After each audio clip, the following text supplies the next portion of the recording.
Hey guys, today I'm going to share with you a delicious summer dessert idea known as a campfire cake. Now this cake was inspired by my eldest daughter who came home from a sleepover one night raving about this campfire cake. She asked me if I could make it, and when I asked her what was in it, she sort of giggled a little and said, "Oh Mom, you're not going to like it.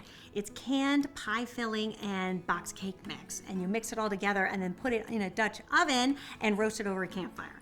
I said, "Okay, so I think I can make this from scratch with fresh ingredients and put it in the oven." So that's what we did, and I tell you, the results are delicious. Let me show you how to make it. You want to grease your skillet with some butter. Now, I'm using cast iron just to kind of pay tribute to the campfire cake tradition, but you could also do this in a cake pan or a pie dish. And then in a large bowl, you're going to add a bunch of different berries. So you're going to take a pint of blueberries, 12 ounces of raspberries, and 12 ounces of blackberries. I really love this idea because you don't have to cut or peel the fruit. That's what makes this dessert idea so quick and easy. You're then going to add a quarter cup of sugar and 2 tablespoons of cornstarch. Now the cornstarch is going to give us that syrupy texture, much like the canned pie filling would.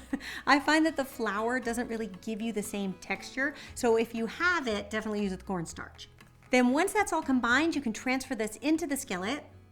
And then you want to take 2 tablespoons of butter and dice it into small cubes and add that all on top of the berries. And this is also going to create a really delicious sauce. And then you can set that aside while we're going to make the cake that's going to serve as the topping.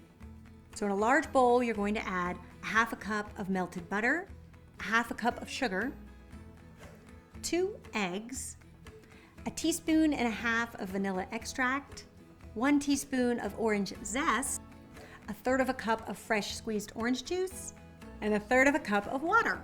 So you can whisk that all together until it's combined, and then in a smaller bowl, you're going to add your dry ingredients. So you're going to add a cup and a half of all-purpose flour, 2 teaspoons of baking powder, and a half a teaspoon of salt. And you can whisk that all up. Then you're going to combine the dry ingredients to your wet ingredients, whisking until everything is combined. Then we're going to put this mixture on top of our berries, but I find it's better to use an ice cream scoop for this so that you can dollop it and sometimes have like the berries showing through. If you pour the whole cake on top, I have found that it's hard to make sure that the cake is even and then it sort of cooks well in some parts and not in others.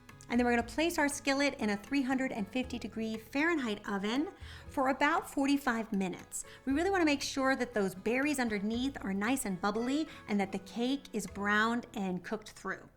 And then the best way to serve this is just to spoon out a big portion of this cake into some shallow bowls and serve alongside some vanilla ice cream. How could this be bad, right?